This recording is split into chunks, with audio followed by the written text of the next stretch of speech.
Hi everyone, XtremeTrainz here, and in this review, as the title and the thumbnail would have already told you, we're going to be taking a look at the Thomas Wood Percy. Now, full spoiler alert, I could keep comparing these to the 1997 versions of these characters, but I don't think that's a very fair comparison, and I also think I know what you're going to say. So instead, I'm going to be doing the rest of these Thomas Wood reviews with comparison to themselves as toys, because I think that's the fairest way to do these reviews.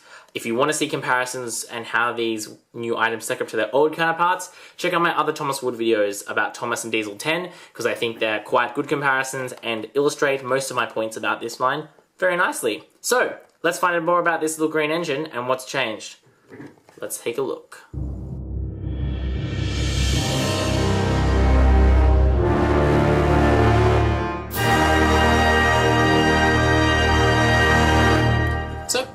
Little green engine is out of the packaging, and we can see he's right there in front of camera.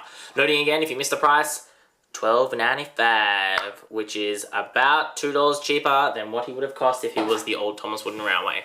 So, let's take a look at our brand new Percy model. The first thing I can say is it feels really light. Like, Thomas was light, but this guy is even lighter than Thomas, which I think is interesting. Coming look at the front, which is always very, very important. You know how important the faces are. I actually really like this face. I don't know if I specifically talked about it in the Thomas video, but I actually think the faces for these guys are actually pretty good, even though maybe the toy isn't. I think this face is really good, and I like the white dots they've started putting in the eyes, because it does make them look like they're constantly alive and constantly 3D. One thing I think that was a bit bogus about Thomas Wooden Railway is for quite a while in the initial CGI era they had weird faces, and we've fixed that now, which is good. I think the front-on view from Percy is less bad than Thomas. Why? Because it's got the curves. So because we have a square to a curve to a less of a curve, it doesn't look as jarring because it's not like jumping at you. I think this is actually not too bad of a front view.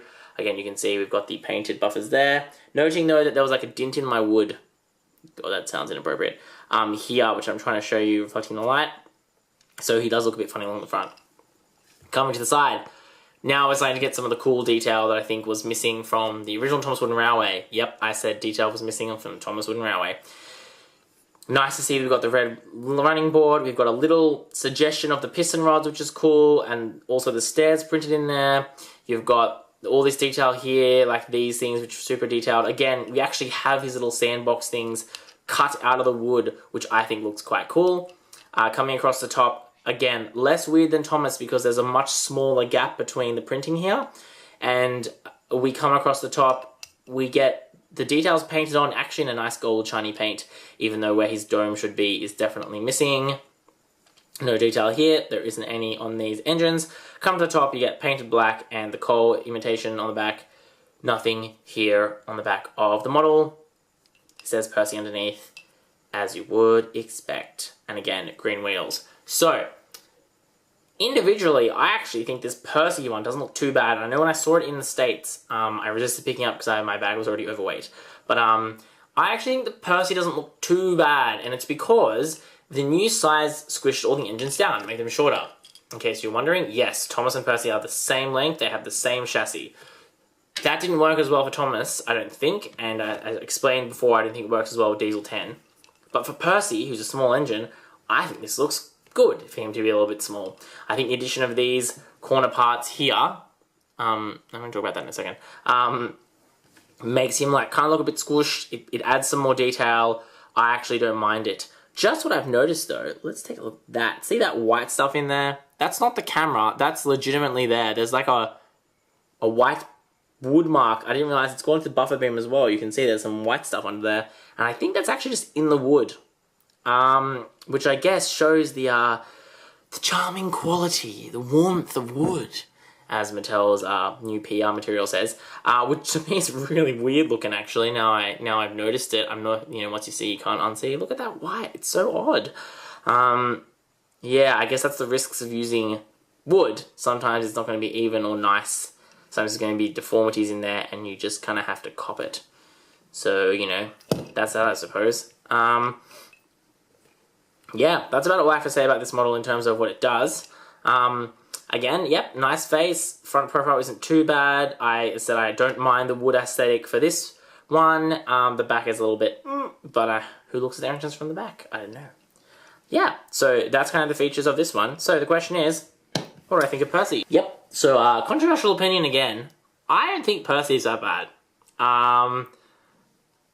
Remembering that, you know, Thomas Wooden Railway's always been inaccurate.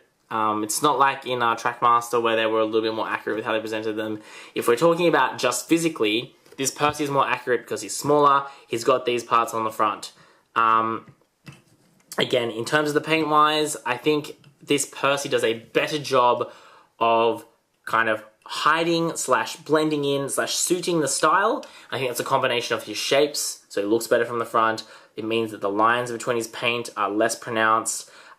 It also, I think, means that because he's green and the underneath color is like a woody kind of brown, it's less of a jarring, like, oh, this is unpainted, than when it's blue, or for example, black or with Diesel or red with James. So I think that's good. And he has a good face. So I think if a child got this having not seen Thomas Wooden Railway, they'd probably be pretty happy with it.